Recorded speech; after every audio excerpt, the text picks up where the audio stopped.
All right, welcome everybody to the PWN USA block party. This is our third webinar, and we are going to be here working on our community organizing, developing our MAD skills, organizing block by block, and creating our building blocks for moving forward as we build power amongst PWN members, but also amongst our community. We are happy to share this with everyone who is here with us today. So my name is Barb Cardell. I am the PWN Training Director. I'm just going to cover a little bit of an introduction before we dive right into the meat of our subject for today. Or maybe I should say dive right into the waffle of our subject today, because it is a Saturday brunch block party and organizing, and we thank everybody again for being here with us on this Saturday. PWN USA is a constituency-based organization. We are led by and for women living with HIV, and women and people of trans experience living with HIV. We started in 2008 when a group of 28 women came together who were building power and realizing that women living with HIV needed to be a powerful advocacy voice as we are moving forward around just the national HIV strategy, as well as just building policy. So our mission at PWN is to prepare and involve women, all women living with HIV, in all of our diversity, in all levels of policy and decision making. I'm just going to make sure that everybody knows that PWN sees the HIV epidemic especially impacting our Black, Brown, LGBT, gender nonconforming, and trans communities. Low-income people are disproportionately impacted, and we see this as a symptom of the larger inequities and injustices. So when we organize to build powers in those communities that are most impacted by the epidemic. We do this with our core strategies, which is leadership development, mobilizing for strategic campaigns, which can be both issues-based and electoral organizing. Many of you here are part of our Organizing for Power Road to 2020, which is our electoral organizing campaign, and you will see that this fits in very carefully and intentionally with the organizing and mobilizing that we do around our issues, as well as our electoral campaign organizing. We do policy analysis and policy advocacy, and we do strategic communications. And in all of our work, we center racial, economic, and gender justice. Here are our 6 priorities. If you'd like to read more, you can find them on our PWN USA website. Our priorities are around universal health care, economic justice, sexual and reproductive health rights and justice, ending HIV criminalization, as well as criminalization in communities that are most targeted, trans rights, safety, and justice, and ending violence against women living with HIV. And again, if you would like to learn more about those priorities, we have fact sheets as well as some great videos of our webinars on our PWN USA website. Or if you don't remember this whole part, it is pwnusa.org, and you can just go to the Issues button. So what are we doing here other than hanging out with some amazing people on a Saturday morning? We are doing our PWN Block Party, which is our summertime web-based series, meaning that it is going out across the entire United States. It is being recorded to be shared with people who aren't able to join us on a Saturday morning, and it is designed to build skills in our grassroots community organizing. We are doing this because economic injustice hurts us all. As we build power in our communities, it is about listening to our real concerns, not just the concerns that we believe our communities have, but also going out and talking to our neighbors and our community partners to see what is deeply impacting them. And we know that organizing depends on relationships, which is going to be really powerfully built upon today as we talk about the story of now and how to share our stories in ways that will build our power and our community organizing. And then finally, it's important to say, we are organizing, but we realize that we are here for the long haul. We're going to be here for 2020, and we're going to be here beyond, because no matter what happens, women living with HIV deserve to have a voice in communities and in places of power, and that is what we are working on. So thank you very much. I'm going to go ahead and do a little bit of housekeeping before we get started. As I mentioned, today's webinar is being recorded, and so if you would like to share it, it will be up on our PWN website along with our first 2 webinars of this series. You can also participate today, and we're going to make this pretty interactive and collaborative. So we've got Tiami, who is the PWN communications organizer, and she is managing the chat, and so she's going to keep it hot and lively there. So thank you, Tiami, for keeping the chat box moving and bringing to our attention any points that people might need further clarification on or might need a little bit of help with. You can go ahead and raise your hand, and so if you look down at the bottom of your toolbox, there are a couple of options for you. If you raise your hand, we'll go ahead and call on you. We'll take you off of mute, and we will go ahead and bring you into the conversation so that you can either share a story or ask a question in person. Because sometimes, I don't know about you, but I just can't type my thoughts fast enough so that you'll be able to just go ahead and speak them in a way that feels comfortable for you. And then, as always, feel free to message about PWN on our Twitter. Our handle is @USPWN, and it was on fire yesterday as we were doing some policy work around immigration. And you know, it's always a good way to remind people that PWN does policy work every single day of the year, including on Saturdays, and that we are building our power. So feel free to tweet and talk about this webinar and let people know that they can join us even if they haven't heard about it before. And with that, I will go ahead and turn it over to Lisa. Hi, thank you, Barb. Good morning, everybody, and welcome. My name is Lisa Maria Castellanos. My pronouns are they and them, and I'm honored to be your moderator and co-facilitator today with some amazing people who will introduce themselves shortly.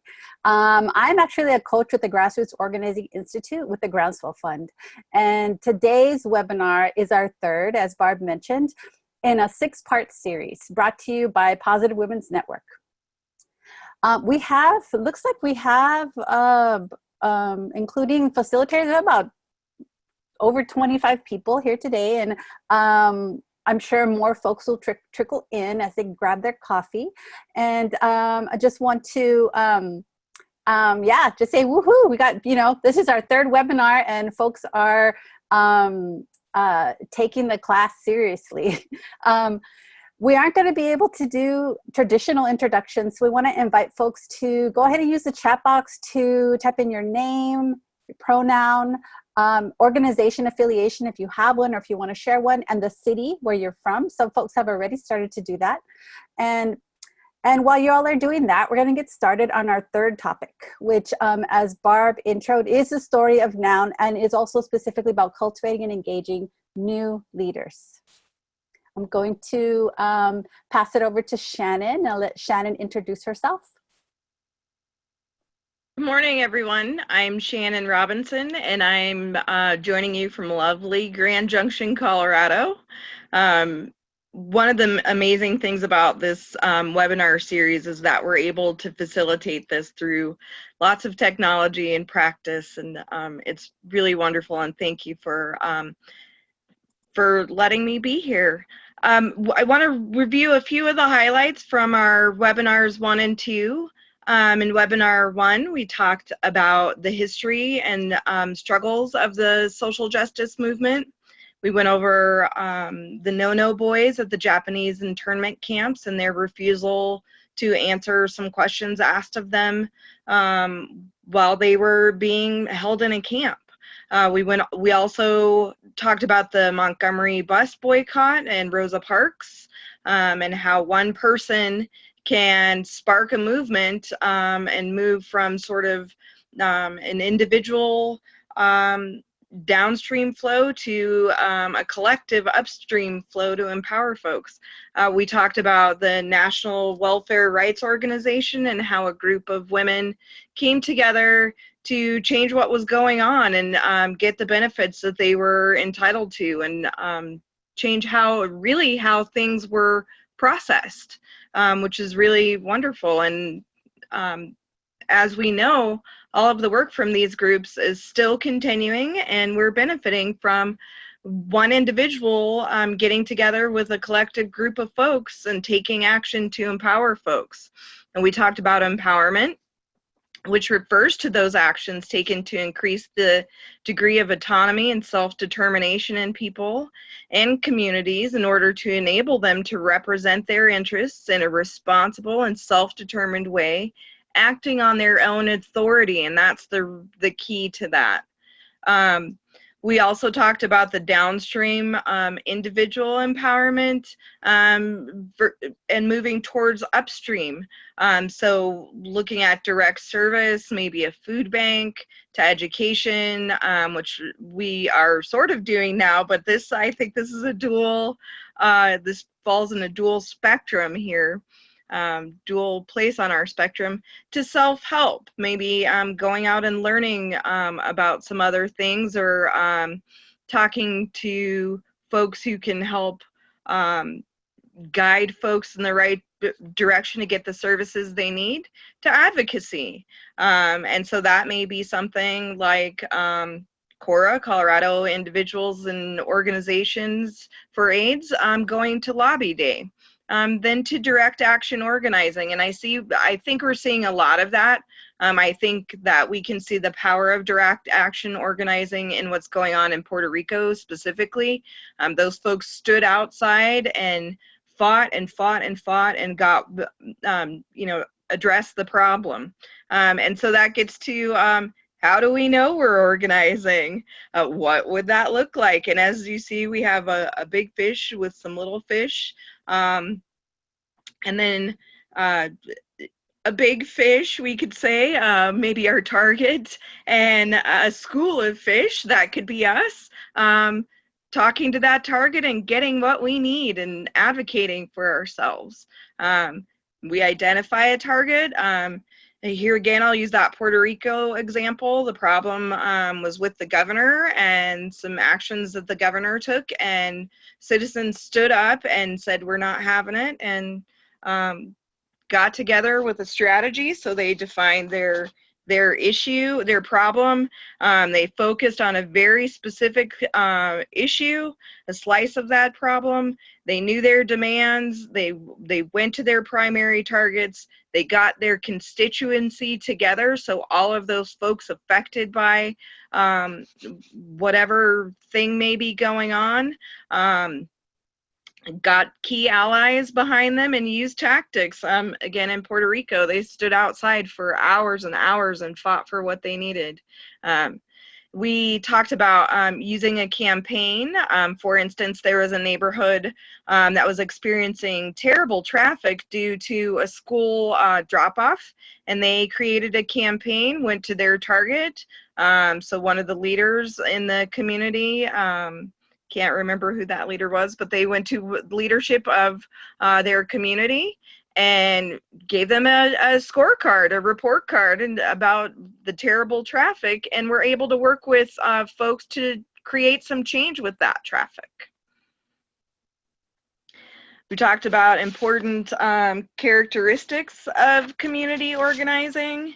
And finally, we talked about the craft of organizing, which is the fun stuff that I think a lot of us know about, including street outreach, tabling, one-on-one meetings, door knocking, canvassing, phone banks, everyone's favorite, field outreach. And I think one of the most powerful things right now that we're using right this second is online teamwork organizing and bringing you this fabulous webinar.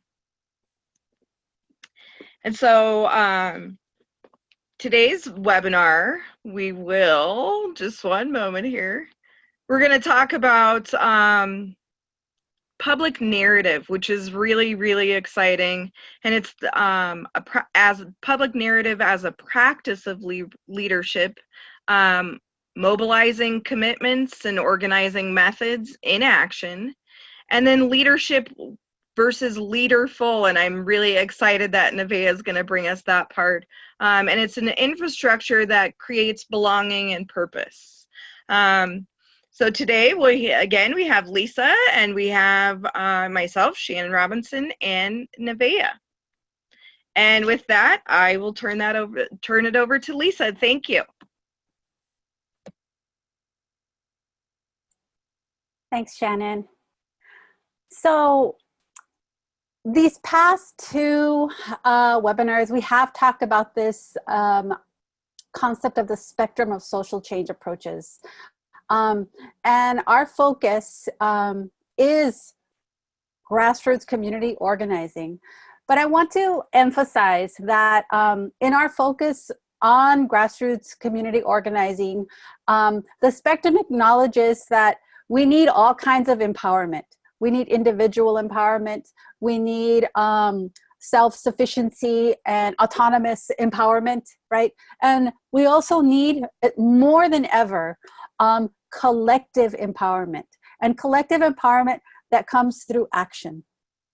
And so we are going to be focusing on that notion of collective empowerment and the activities and methods related to that.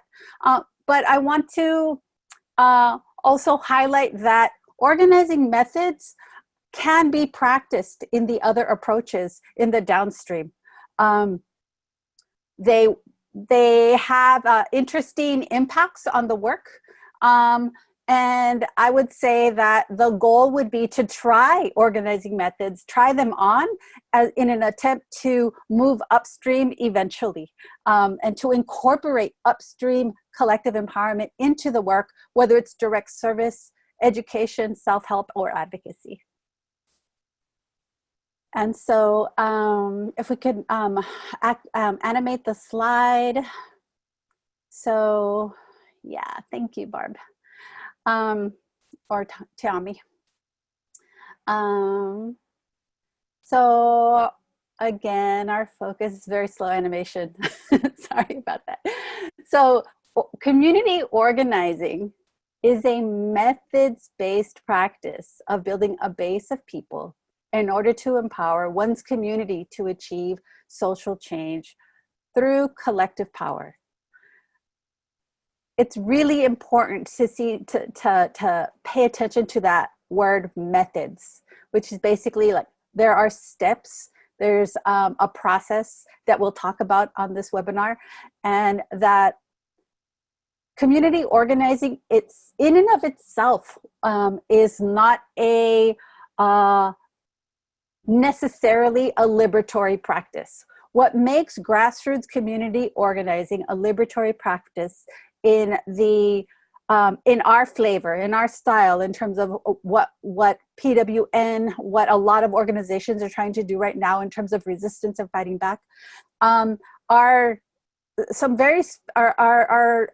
highlighting and uplifting some very, very specific characteristics, and I'll just quickly run through them. Grassroots community organizing advances racial justice. I'm so proud and excited to continue to be partnering with PWN USA, because this is a very clear value that PWN has, and it's very important to be explicit about that right now. Grassroots community organizing also promotes collective solutions to problems rather than individual solutions. Again, that upstream from the downstream, right? It challenges people to take action with others. Collective, right? It's not about that one person who goes and testifies at their city council, right? It's, does that person bring 20 people with them to do that? It promotes systematic change of institutions rather than individual solutions. It communicates a widely felt issue and a clear demand and a specific target. It emphasizes the participation and leadership of member leaders versus traditional leadership. Traditional leadership could be, you know, staff of an organization, or it could be a long-standing board members, for example. It's expansive and it's inclusive. And community organizing oftentimes is built around campaigns, which Shannon described what we dug into last webinar, last week or 2 weeks ago. It builds a base of power of people aligned with similar values. It challenges people to take risks, develop new leadership, and assume new roles to build the organization. Finally, community organizing will alter the relations of power in favor of what the needs are of the community. So we'll go on to the next slide, and we're just going to dive right in to the first bullet in our agenda, which is public narrative as a practice of leadership. So public narrative as a practice of leadership is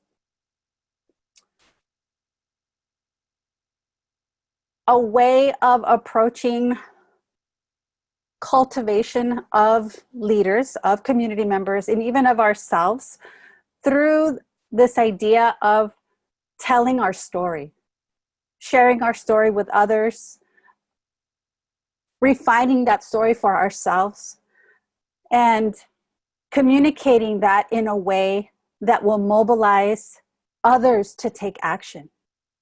Nevaeh is going to help us unpack what a good story is in a bit, but it's this idea of the public narrative is one that has been kind of crafted in a fresh and new way. You know, we've always known that stories are powerful and that our stories are powerful.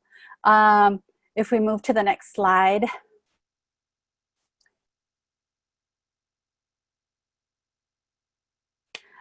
Marshall Gans, who is a professor, who's currently a professor at Harvard, but it actually has his roots in organizing in the UFW movement back in the 60s and 70s, has framed this idea of the public narrative as a practice of leadership and as the art of translating values into action. And it's a really, really cool framework. I'm excited that we can share it with you all today. And so the framework goes like this. Marshall Gans posits that in order to move a person to action, you have to move their mind and their heart, right? We've all heard that change hearts and minds phrase, right? And that actually the reason why we do that is because people understand things in two ways. And the most powerful understandings or analysis that we can make is one that is made cognitively and also emotionally. So Marshall Gans says, in order to move people quickly from a place of either fear, isolation, confusion, in any particular, could be any way that a person is kind of maybe feeling stuck, right, in terms of understanding what's happening. In order to move that person from a place of non-action to action, we must speak to their mind and to their heart, right? Pretty simple, basic stuff. I think we all intuitively know this to be true. And so the theory goes something like this.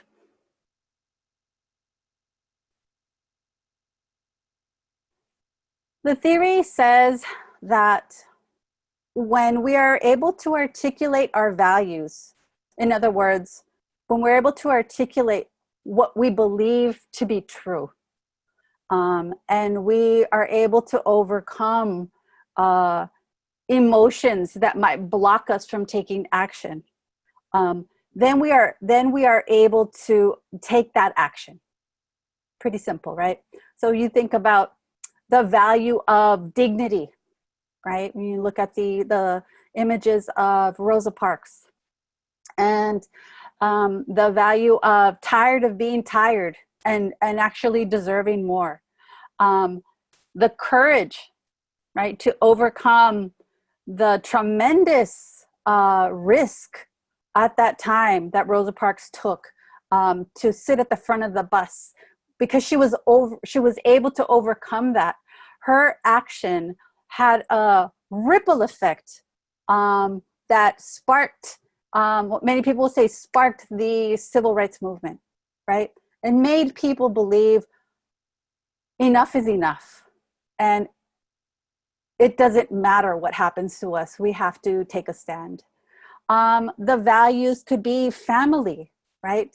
When we look at the images beneath the Rosa Parks images here on the slide, the Japanese internment, right? And the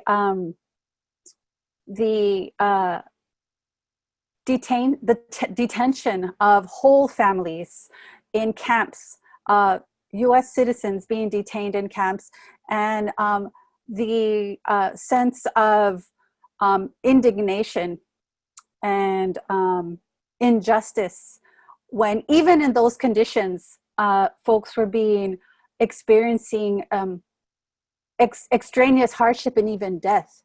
Folks were able to overcome that fear and actually take a stand for themselves.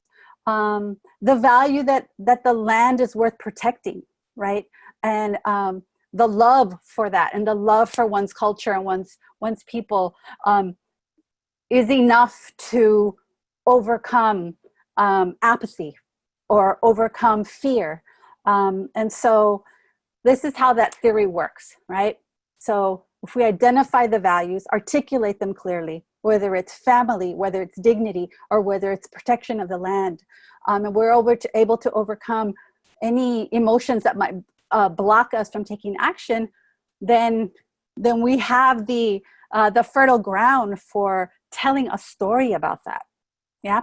Okay. So we'll move on to the next slide.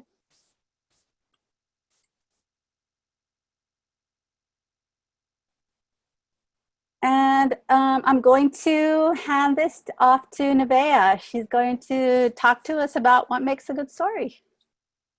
Thank you, Lisa. You're welcome. So I guess the question is, what makes a good story to you all? Like, when you're investing in a story, what are some things that you look for? Whether it's a personal story, you can use books or movies or anything like that as an example, but what are some key elements do you think that you might look for, or something that might draw you into the specific story?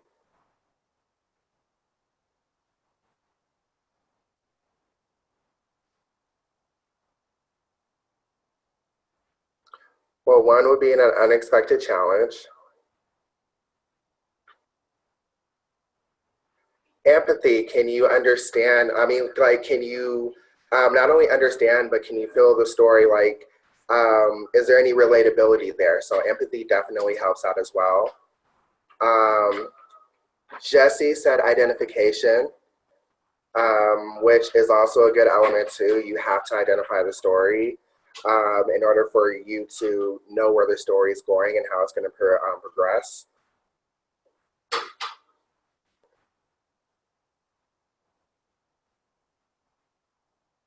Making us feel, so I guess with identification becomes relatability.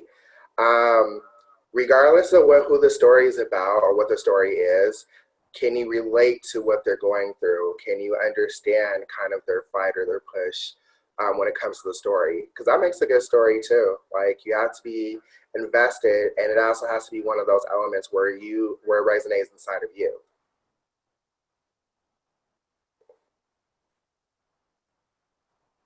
Does anyone else have any other suggestions or things that they look for? Anybody who can participate, I'd love for y'all to participate. Authentic sharing from the heart will reach the heart. Absolutely. So emotion.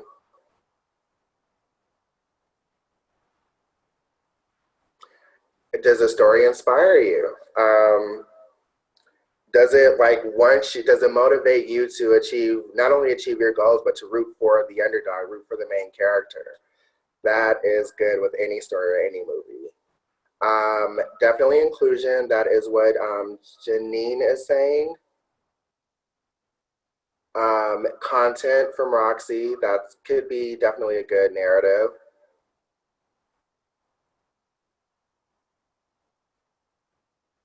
Similarity, somebody said. Is the story intriguing?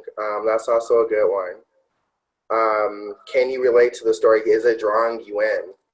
Because if the story isn't drawing you in, you probably won't be invested, especially emotionally.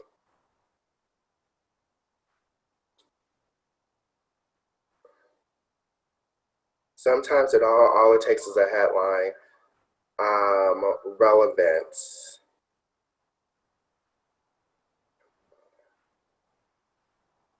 Tonality. That can definitely work. So let me ask, what if it isn't like a spoken narration? What if everything's written or you're reading a story? Then how do you engage like the tonality of that?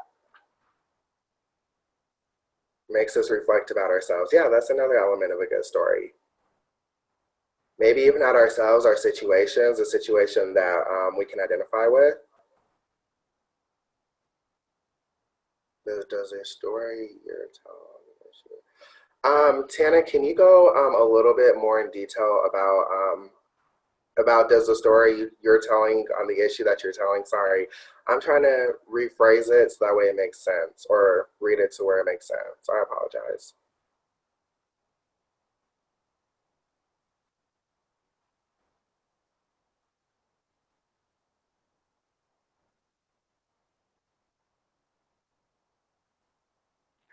And if anybody would like to go ahead and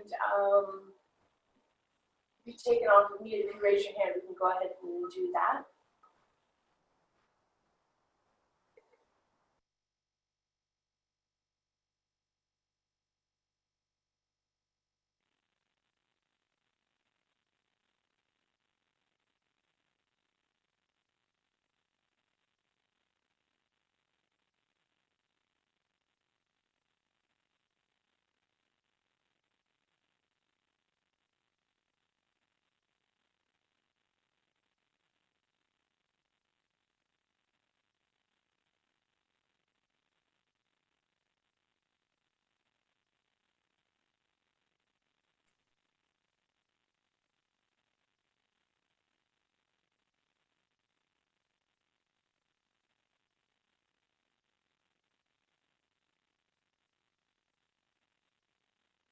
I think Tana responded, does the story make with the issue you are relating to, for example, reproductive rights? So maybe that's knowing your audience, right? Who you're talking to, and relating it to a specific issue that folks are interested in. Absolutely.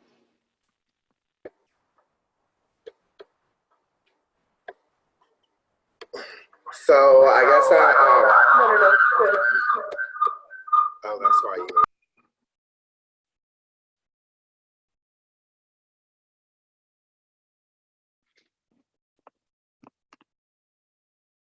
Nevaeh, we can't hear you.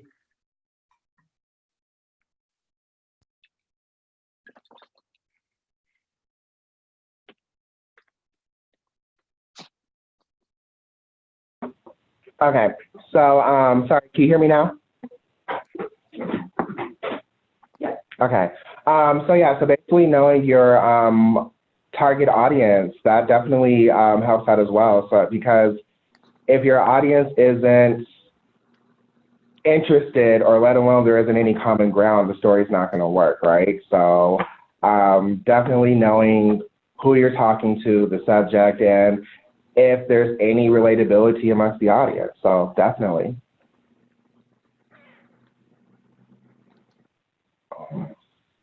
And Lisa brought up something that was actually really good to it. Stories have to be genuine, authentic, and relatable because it impacts the audience that you share. So if the story isn't relatable, if there isn't any realness into that story, then it's going to go over your head and you're not going to do any progressive work. So that's actually a really good one. So thank you for that, Lisa.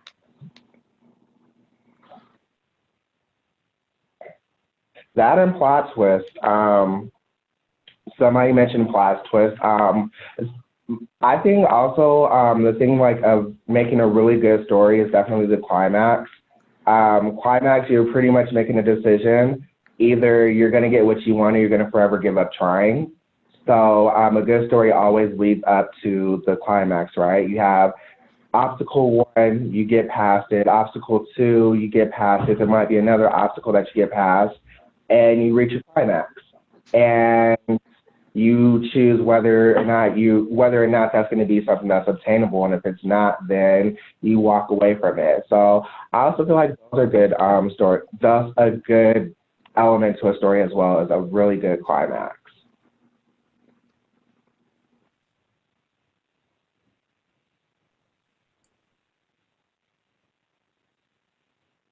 Nevaeh, can I add a little something? Can we go back to the other slide? Yeah. It's okay if I just jump in really quick? Okay. So, Sure.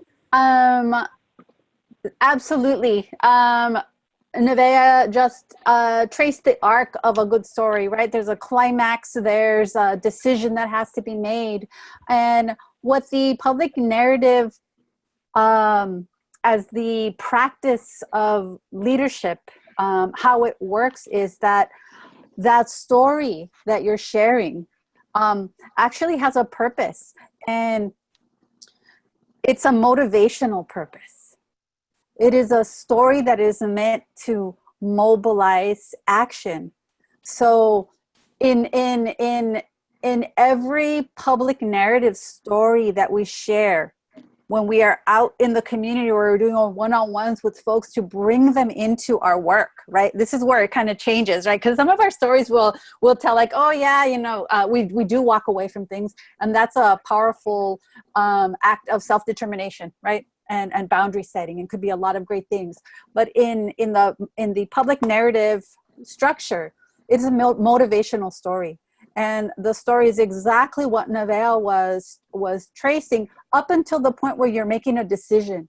And typically, the best public narrative stories will tell the story of a person who has to make a decision, right? There's a challenge, there's a choice, and there's an underlying moral tug to push us to make a choice.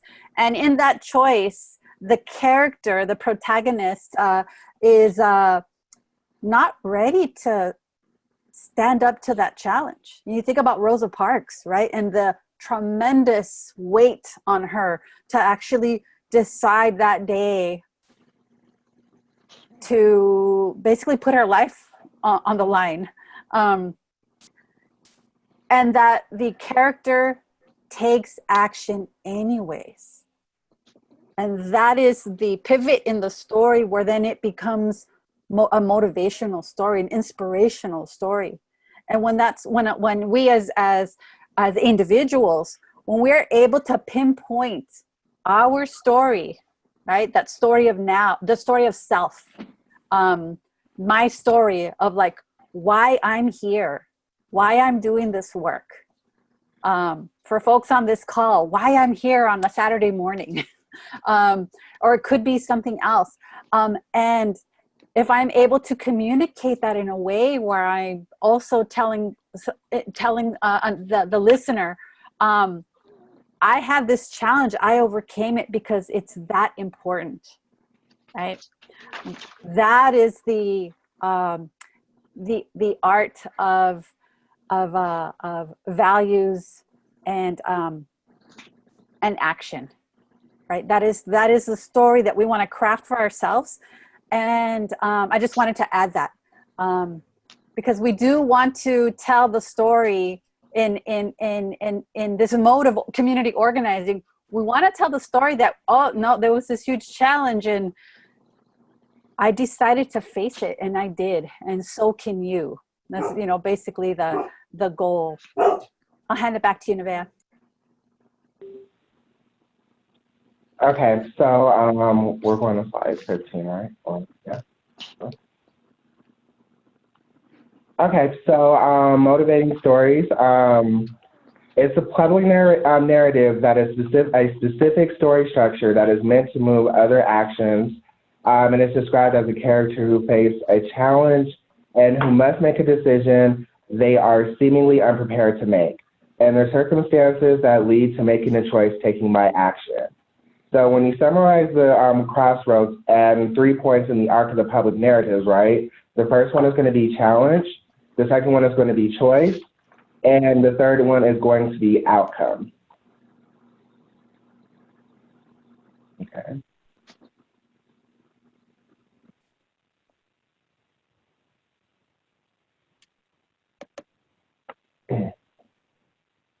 So your public narrative is a powerful tool in emotions that can either be a bridge to action or it can inhibit action, right?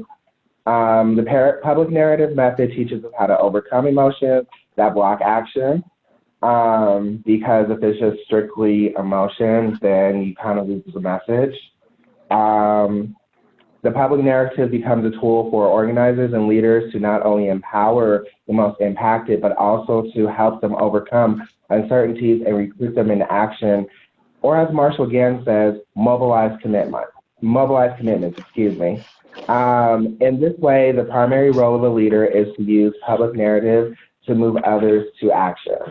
So yes, you want to use emotion, but you also want to hone your emotion into action. You know, what would that look like? What would implementation look like? Your emotion should only be the gasoline to the vehicle. It shouldn't be the entire vehicle to get to where you're trying to go. So with that being said, I'm going to turn everything over to Shannon when we talk about the story of Self Us Now. Beautiful, thank you. So the story of self could be, there's three parts, just like Nevaeh said. There's the story of self, the call to leadership, the story of now, the strategy and action, and the story of us, which is the shared values and the shared experience. So we could say the story of self to now is the purpose, from now to us is the urgency, and from us back to self is the community. I think anytime that we are doing grassroots organizing, it all starts with a purpose and gives us a lot of purpose, and gives us that challenge to act right now with our community. So the story of self tells why we've been called to serve. We each have a compelling story to tell, and we've made choices that have shaped our path. And we may tell how we've responded to those challenges, whether or not we took a leadership role or a participative role, and where we found hope in our story. It focuses on choice points and moments in our lives when values become real.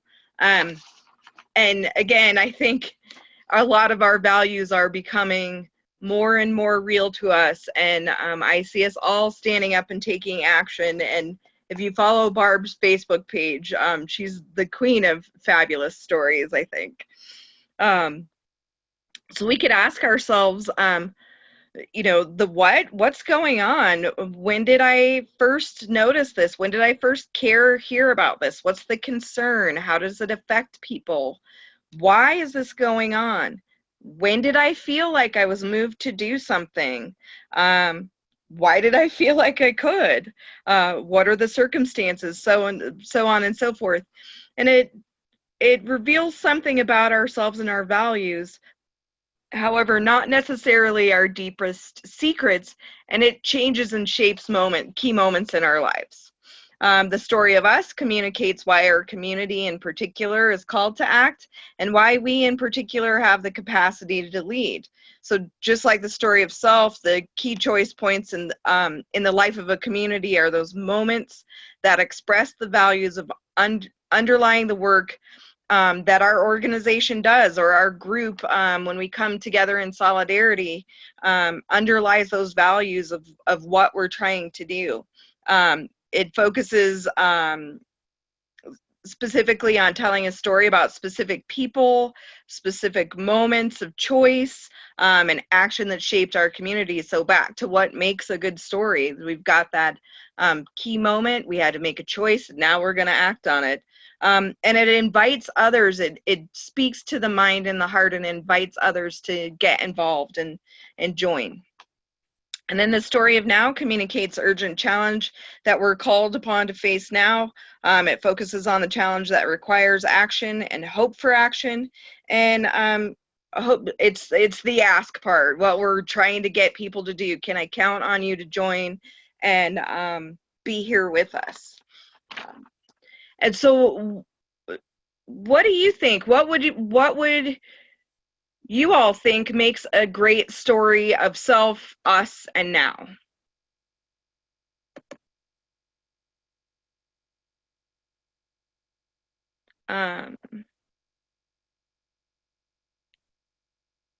And Barb's asking again if you'd like to share a story about self, now, or us. Please type it in the chat box or raise your hand.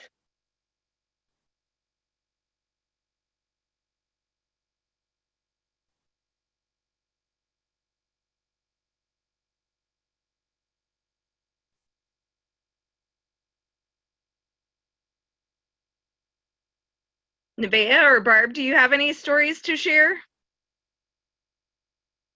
Or Lisa?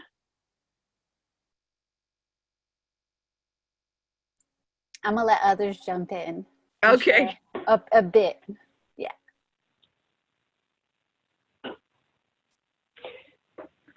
Yeah, so this is Barb, and I'm going to add the story of now that we have all been really active in, which is the story of ending the family separation, as well as the camps that a lot of immigrant and refugee children have been kept in.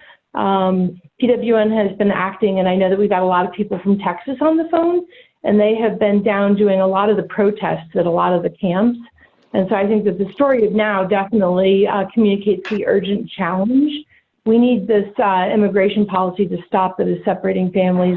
We need these camps that are inhumanely treating asylum seekers to end and to close, and to have a better process that respects human rights. And so that feels like that is definitely a really vivid story of now, that every day that we wake up that we need to do something to try and end that. And I'm going to see if either Tana or Jessie Mona would like to add a little bit more to that, because they have very definitely been involved in that story of now in Texas around the immigration camps.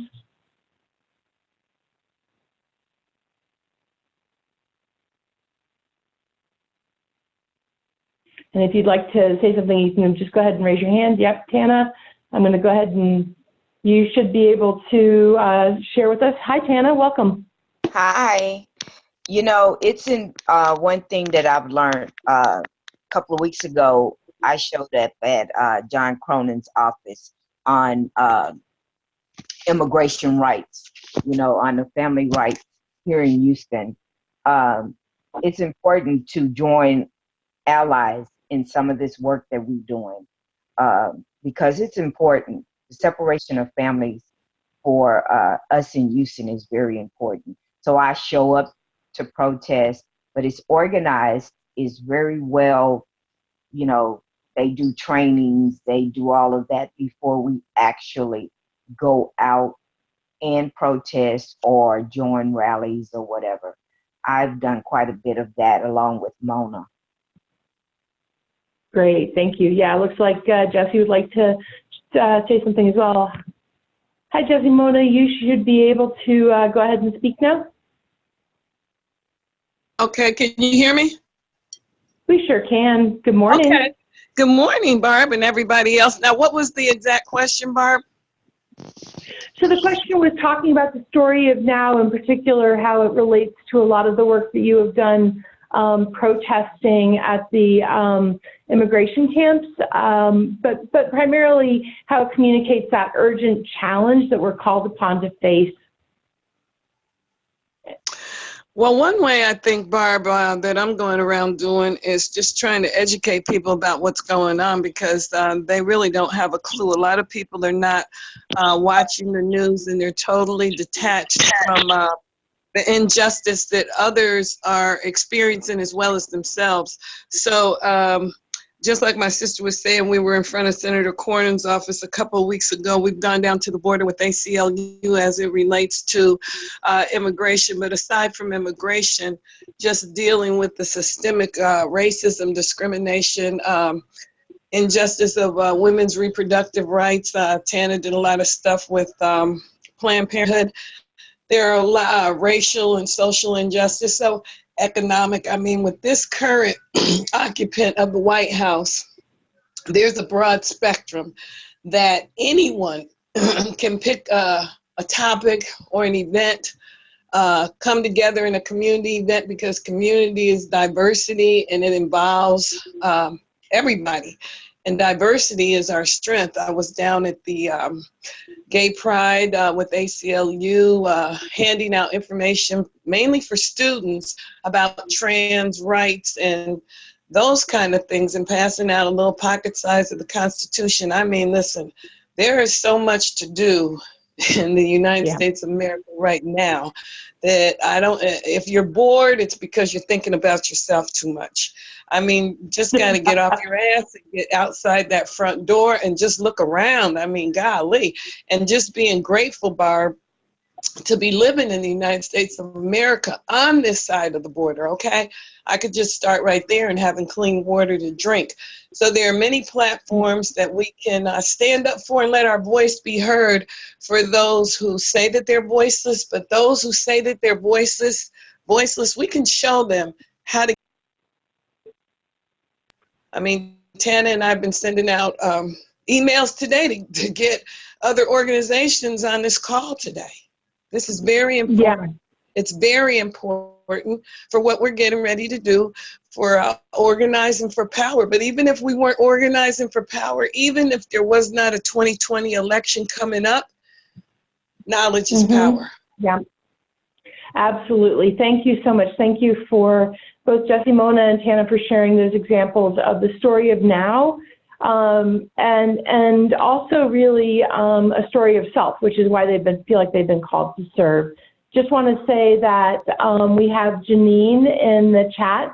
Janine from Alabama is not able to get her phone off of mute, so she went ahead and typed in, I think that each of us faced a requirement to share our stories when we were diagnosed, and that is a decision we made to either act or to be passive. And I think that is definitely a story of self, feeling like we've been called to serve and to share our stories in ways that are powerful and that refuse to lean into that stigma.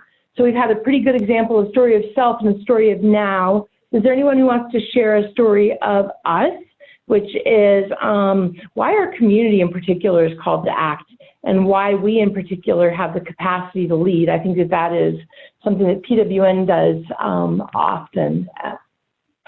Barb, I'm going to jump in really quick. Because I'm really moved by folks who just shared right now, and I want to take an opportunity to point to the fact that that right now that folks are mobilizing their personal story that has already moved them to action, right? Folks have already been activated because of their personal story and overcame a lot of emotional inhibitors, right? And so folks already know what it's like to push through that.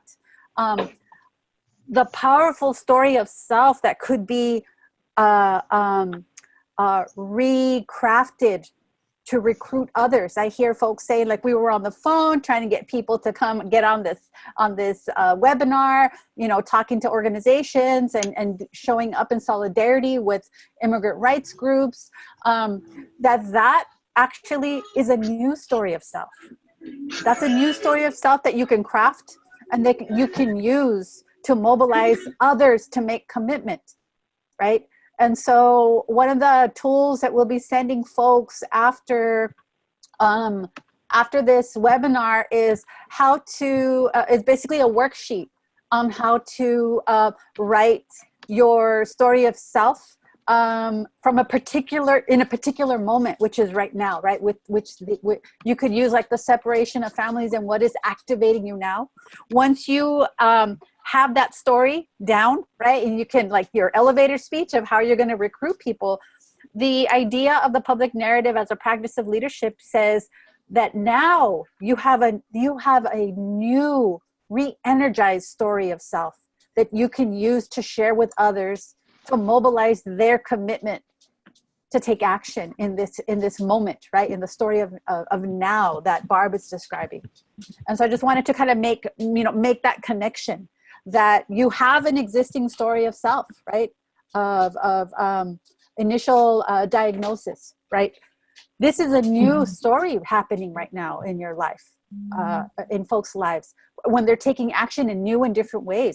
That story can be mobilized and could be refined so that you share it and help move others from uncertainty, right? Because there's some, like you're saying, some people, if they're not taking, if they're bored, it's because, you know, they're not taking action. There's so much to do. But in fact, being paralyzed with fear, with uncertainty, with confusion is a real thing. And our job is, you know, not to judge people for being stuck. Our job is to use our story, our powerful story, to motivate them to overcome isolation, paralysis, because we, you know, every week there's something new coming at us, right? So I just wanted to make that connection that we all have an opportunity now to redraft our story of self and use it to mobilize others, right? To move others out of uncertainty, out of being stuck, and move them into action in small ways. And this connects to the theme of the webinar about how we engage new folks. So a lot of people are so terrified and paralyzed, right? And so we need each other to help us get unstuck, and our stories do that. Thank you. Yeah, great. So looks like Jesse had one last thing to add, and then we're going to go ahead and move on. Jesse? Am I unmuted? Am I unmuted? You're unmuted, yes. Okay, I just wanted to say real quick, it's that if you're bored, it's because you're a boring person and you're thinking about yourself too much. You got to get out of yourself and think about other people. And the power in sharing your story, whether it's being a hope to die dope fiend, an incest survivor, a homeless person on the street who has a college degree now, a person living with HIV or AIDS, a person who survived intimate partner violence, whatever it is, when you share it, you empower someone else whose feet are in your shoes and they didn't think they could share it. Absolutely. So engaging community and being able to have the courage and the vulnerability to share those deep, dark secrets that we have lived with for so long, you'd be amazed at how people are empowered by that. Thank you, Barb. Yeah, no, thank you for sharing that, and also for that call to action. I think that, you know, as always, you speak powerful words. So thank you. All right, so I think we go back to Lisa here. Great. Okay, so we just got a nice quick lesson on public narrative. We will be sharing materials with folks so that, you know, take your time to read through the framework. It's very simple and elegant, I think, in terms of the process of building collective action through individual stories, through sharing those stories, and then coming to that crossroads and deciding that as a collective, as a group, something has to be done, right? Regardless of fears or confusion or all those emotions that inhibit action, right? We overcome them, we take action. So now we're going to shift gears and talk about organizing methods and how the public narrative as a practice of leadership is a method, right? Is a method, and it's a method, and I wanted to distinguish the difference between an approach and a method, right? So an approach in the case of a story could be, you know, a person sharing their story and about what they've been through, for example, and that story could be mobilized for lots of different reasons, right? If we think about the spectrum of social change, Sharing stories can happen in direct service. They can happen in educational settings. They can happen in self-help, autonomous self-sufficiency settings. Absolutely happen in public, in advocacy work, testimonies, right? Those are the approach of telling a story is across the board. Everyone needs to tell their story, right? We need that. More of it, yes. Using the story as a method, however, is, and a methodology is what we were talking about in terms of public narrative. And the slide that you're looking at now, if you're sitting in front of a computer, kind of shows the comparison of what an approach and a method is. If you remember, we said organizing is a methods-based practice. So in organizing, we tell stories all the time, but we use those stories in a step-by-step process to mobilize commitments for people to take action. And not just individual action, but collective action, right? So I just wanted to make sure to distinguish the two, right? Because while an approach is a way of dealing with something, right? A method is a way of doing it. While an approach is, like a general framework, a theoretical framework that could be broad, right? Like storytelling. A method refers to the step-by-step instructions of what to do with that story, of how to use that story. And to what end do we use that story? So it actually uses it as a tool, right? And organizing is all about methods, and there are step-by-step that we're going to now shift to and talk about, which could be its own webinar actually on its own. So we're not going to be able to go very deep, but we're going to give people the overarching, because we gave you the method of story, right? And now we're going to talk about, well, how do we actually put that in practice, right? We don't want to be just theoretical. We want to be practice-based. And so we'll move to the next slide. And so here you see that community organizing is a method-based practice because it depends on the participation of the most impacted at every single step. And if we cut corners, if we skip steps, we risk excluding or diminishing the participation of the most impacted, who, we could say, who are members, who are our leaders, who are our constituents, right? And so therefore the methods, the methods in organizing are a safeguard in a way to keep us in touch with people. Because, 25 years of doing this work, and there's a lot of efficiencies that you can find, but you can't cut the corner of basically talking to people. We have to talk to people. That's what community organizing is about. And we have to talk to a lot of people, right? Because organizing is about building a base of power.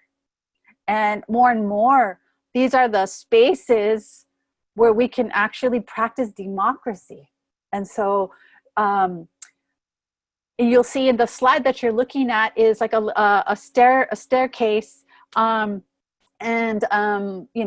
from contact work to issue development to campaign planning, action and evaluation, all along the way, there is connection and contact with our leader members, constituents. We're talking to them all the time. There's follow-up work all the time, right? And the idea is that this work isn't just the work of a staff person, or a paid organizer. The idea of a paid organizer is a relatively new thing, right?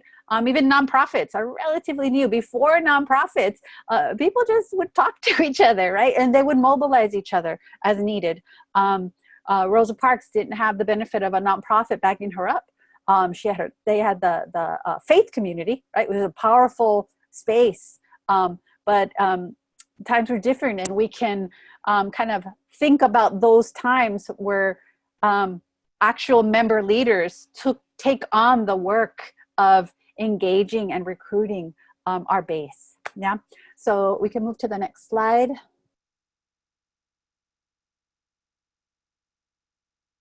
And so in organizing, we talk about the one-to-ones, also known as personal visits, also known as sharing the story of self, right? It's basically when we're face-to-face and we're talking to people.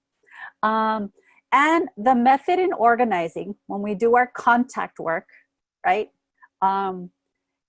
All roads lead to a one-on-one. If we're doing street outreach, if we're tabling, if we're doing presentations, or even phone banking, making phone calls to our list of folks, a warm list of folks that have said they want to get involved, or if we're door knocking. The method of organizing is, okay, we've talked to people. The next step in the method is now we need to set up a one-to-one with that person. And you'll see here in this slide, right, there's lots of ways to approach a one-to-one, which is a whole other webinar. But typically what we're doing is we're building a relationship, right? If we're developing a campaign, we're listening to folks deeply about the problems they're facing so that we can identify an issue. If we are working with an existing member leader, maybe we're thinking through something, or we're debriefing an action that just happened, and we want to help them in their analysis of understanding of what the terrain is now post the action. There's a lot of reasons why we're going to stay in touch with our member leaders. But all roads lead to a one-on-one. And here, what you have here is this kind of like the anatomy of a one-on-one when we're first doing outreach to identify a potential new leader. It's about the first impression that we make with that person, and making that connection with that person. So you see here, like there's actually like a formula, right? There's the introduction. We're gonna say why we're there. We're gonna try to lay down the hook, which is basically just like draw out their story, you know, use probing questions to get them to share, find out where their crossroads is, because then that is the crossroads that will, they can be brought out of uncertainty into taking action. So we listen deeply. Oftentimes we don't get that in the first one-on-one. Sometimes that comes in the second or the third or the fourth one-on-one, depending on the individual, right? Because people share at the pace of trust. Some folks trust quickly, some folks take longer, but it's all worthwhile and important. Then we probe for the temperature, right? The temperature meaning, what is that person's, the likelihood, the potential to get involved, to be activated, right? So we get a sense of their interest, commitment level to the issue perhaps, or the topic that we're talking to them about. And then we do the crunch, right? Also known as the ask, also known as mobilizing a commitment, right? There's all these different words, but it's usually where we press a person directly. And as Shannon said early in the webinar, can we count on you? It's not, do you think you can come to our meeting next week? It'd be really nice to see you. Sorry about that. It'd be really nice to see you. No, we say, can we count on you? We need you there. Your story is powerful. I think others could benefit from hearing from you, right? So that's where we can, kind of crunch a person, but ask a person directly. And that is kind of like the follow-up of a one-on-one. Oftentimes we call this the wash and rinse cycle because we do it over and over and over again. And as we're doing it over and over again, we are cultivating leadership. We're learning more about our base. We're training others to do this kind of one-on-one so that we are multiplying ourselves. Yeah. We'll move to the next slide. And I'm watchful of the time. We mobilize commitment. We activate folks. Can we go back to that slide? through the 4 C's. We want to make sure that in our one-on-ones, we are connecting with people. We are contextualizing the urgency, right? The story of now. We're saying, why is it important for you now, today, to get involved? We are securing a commitment with a very firm, direct, can I count on you? And we catapult. And the catapult is interesting because it's usually like it's easy to ask a person to commit to something, right? And oftentimes, you know, we will, you know, ask someone to, you know, make a call or to come to a meeting.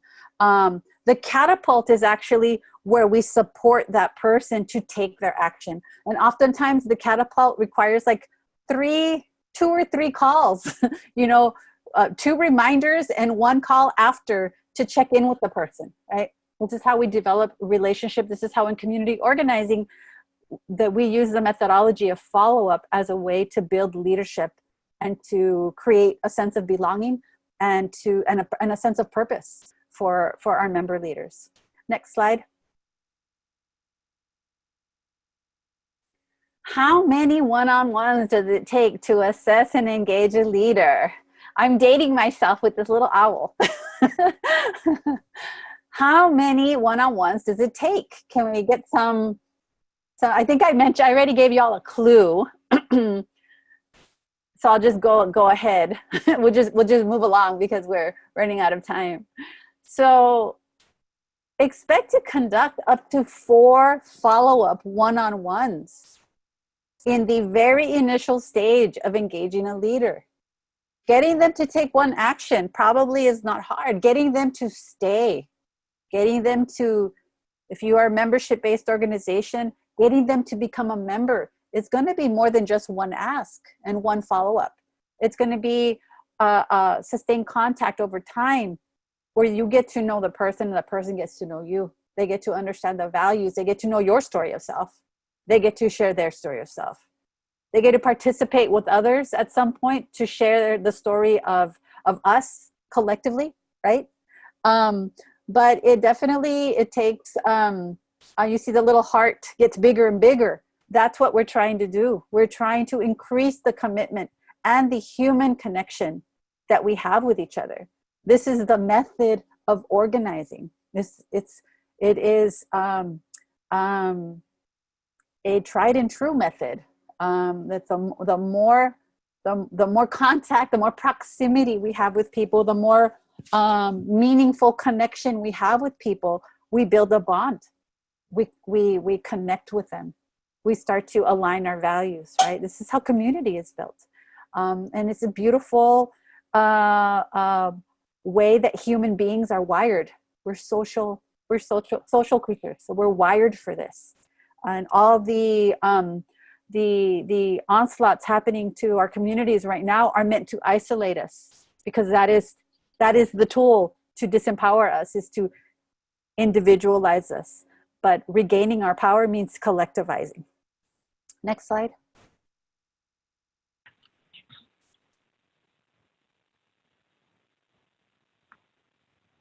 So I'm going to hand it to Nevaeh to walk us through, probably a little quickly, this idea of the pathway to the kitchen, which is, okay, now that we have talked to a bunch of people, we've met with them several times, we know the story of self, maybe we've identified an issue possibly, because we've heard so many problems and we've noticed that there's some common themes. What's the container, the infrastructure that's going to hold them? And Nevaeh is going to tell us a little bit about that. Okay, perfect. So what we're doing here is we're creating infrastructure or leader-first spaces because they go hand in hand with leadership cultivation. So mobilizing communities that lead to meaningful activities, roles, events, actions, campaigns are the spaces within an organization where folks will go to practice their story of self, develop shared analysis with others through the story of us, and prepare for collective action for the story of now. So you want to give folks things to do, like active things to do that's relevant with their story and with the combined intention, because if you don't, you're not creating leaders, you're just creating people and spaces in a room. But this is where people experience belonging, purpose, and collective power. The doorstep to the kitchen is on its way to, the doorstep to the kitchen is one way to think about it. So you want to kind of get out of the kitchen, get just out of the living room. So the doorsteps in the kitchen is set up in 4 phases, right? We have the doorstep, the foyer, the living room, and the kitchen. Each phase can seem to represent not only the stages of the relationship, but also activities as they can relate to our efforts to identify, recruit, engage, and create new leaders. So, for example, the doorstep phase represents new people we're reaching out to and the activities for our initial contact work, right? So that'll include tabling, that'll include presentations, that will also include door knocking. The foyer represents our emerging, there goes our slide to go with it. The foyer represents our emerging knowledge of new leaders and the leaders we bring into our organizations and the activities that may be listening and that may be a listening session or even a house meeting. And then the kitchen will represent our most trusted and committed leadership based on the activities that take to the core of leader strategy meeting or event planning committees. So it's a fancy way of saying that everything that goes down basically goes into the kitchen. You know how like you have Sunday dinners and you know, your mother, your grandmother, your aunties, and everybody else is preparing food for everybody in that sense. That's kind of where all the conjuring comes up into. So if you kind of think of it in that way, that's kind of why we want to end up in the kitchen. And with that being said, why don't we go ahead and take a... Sorry. You're fine. Why don't we go ahead and take a couple of minutes to reflect on... Not going to do the fancy questions. Okay. So why don't we go ahead and talk about a time where we did have like the doorstep in the kitchen theories, right? So maybe this was your experience campaigning or door knocking, or maybe a couple of folks came and knocked at your door, right? And either it worked or it didn't. For the things that worked, why don't you share with the rest of us what worked for you, and for the things that didn't, you know, share that as well. Especially because I know we've had like some annoying folks at one point in time. Like when I was growing up, we had to deal with Jehovah's Witnesses. I don't know if that's still a thing now, but there could be, you know, several things that kind of will either encourage you or disencourage you to continue to engage. Oh, okay, there we go. Self-reflection. What norms were you raised with?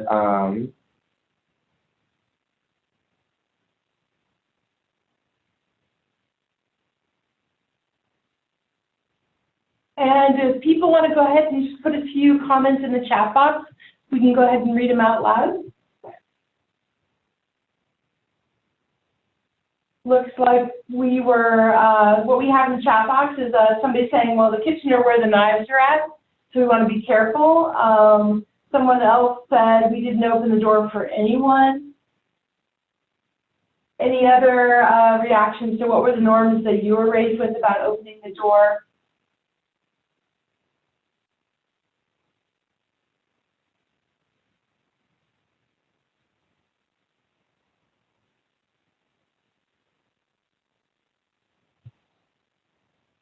Yeah, I know that my mom, so I'll just go ahead and say, my mom is a very social creature, and so she opened the door to everybody, and she would talk to them all until they were always sort of wanting to move along themselves. So I think that that's a rarity. Yeah. So a lot of people have been raised with you don't open doors, and that is certainly something that is an internal comment about how we feel comfortable approaching people, and that's something that we'll talk about as we're moving forward. One even said you don't talk to strangers.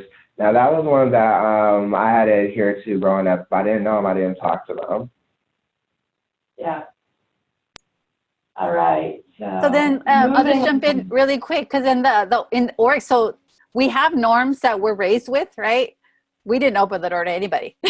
However, when I am in my organizer, when I am in my organizer role, when I am acting as a member of an organization, right? I'm a member of 3 organizations right now, because I believe belonging to something matters right now. We have to be members of something that stand for something.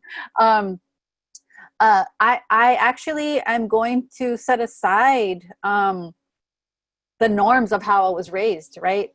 In a sense of, I am going to be open to people. That doesn't mean I'm going to like literally let people into my home that even if I'm not feeling comfortable or safe, right? It's not literal. It's more of a metaphor. So if the norm that we're raised with is don't let new people in, sometimes that translates into our social justice work and our activism. Sometimes we might be reticent to talk to new people. The method of organizing requires us to not like ignore our gut instincts, right? Of like what's safe, what's not, but and to ignore common sense. But it is the methodology encourages us to be open, because we want to recruit new people, right?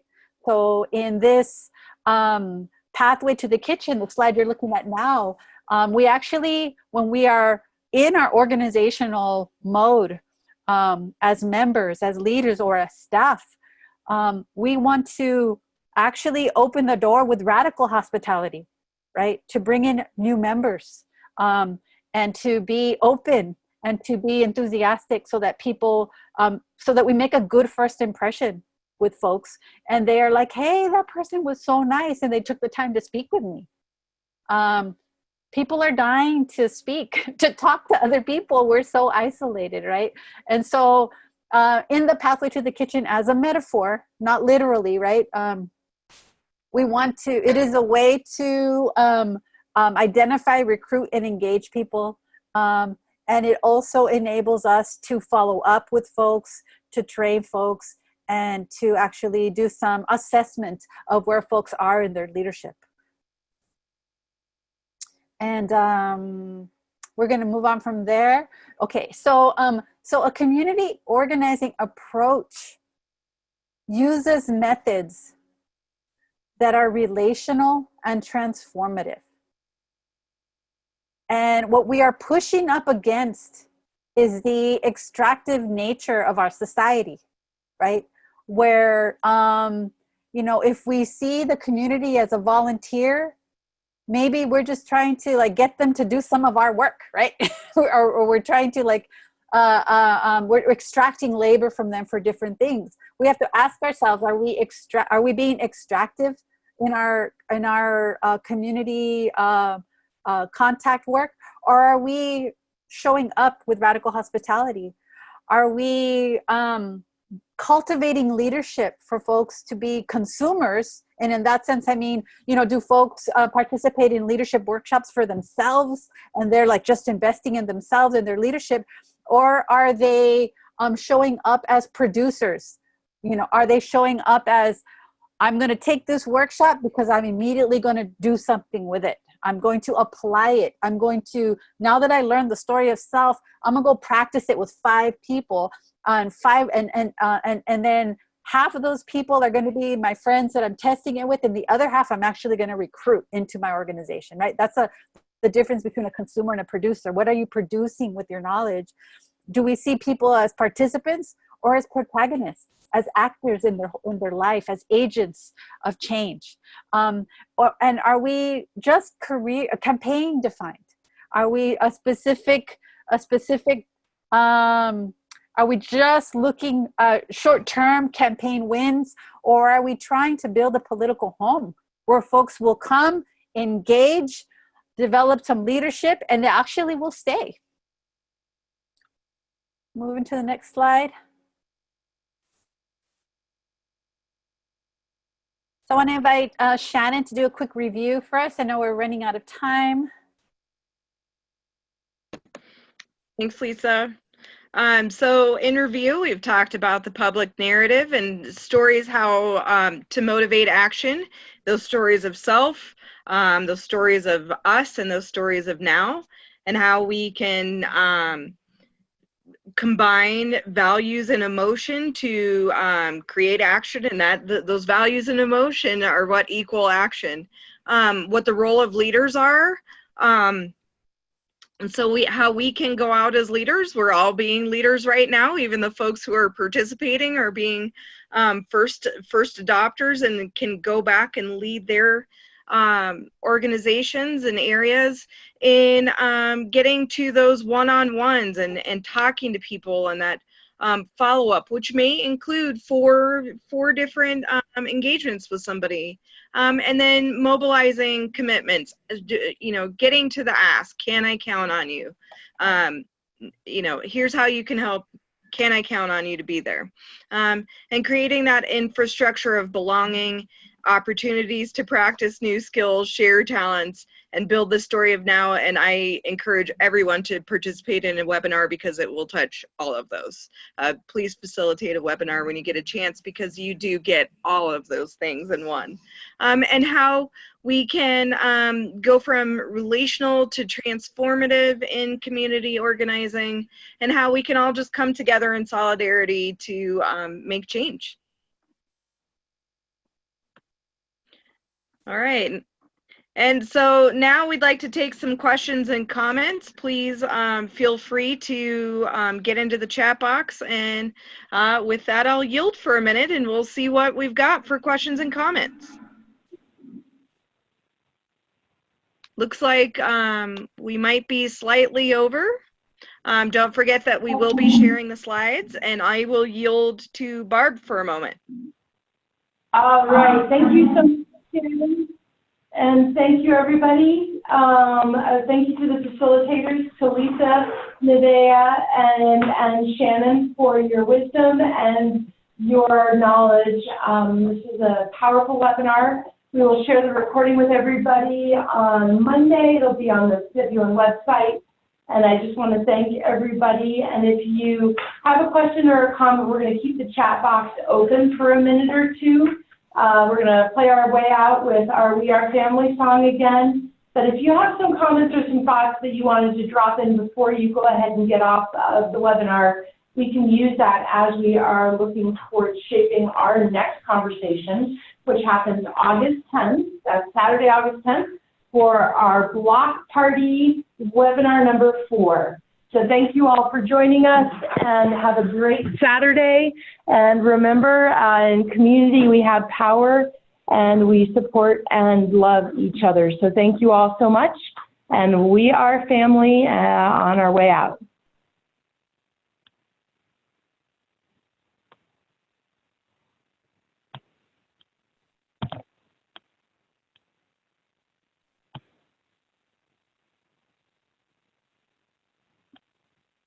Or perhaps we do not have them. I would sing it, but that would ruin everybody's Saturday. So just going to go ahead and say, if you have, yeah, sorry, we had some interesting audio challenges, but thank you all. And again, if you go ahead and drop questions in the chat box if you have any.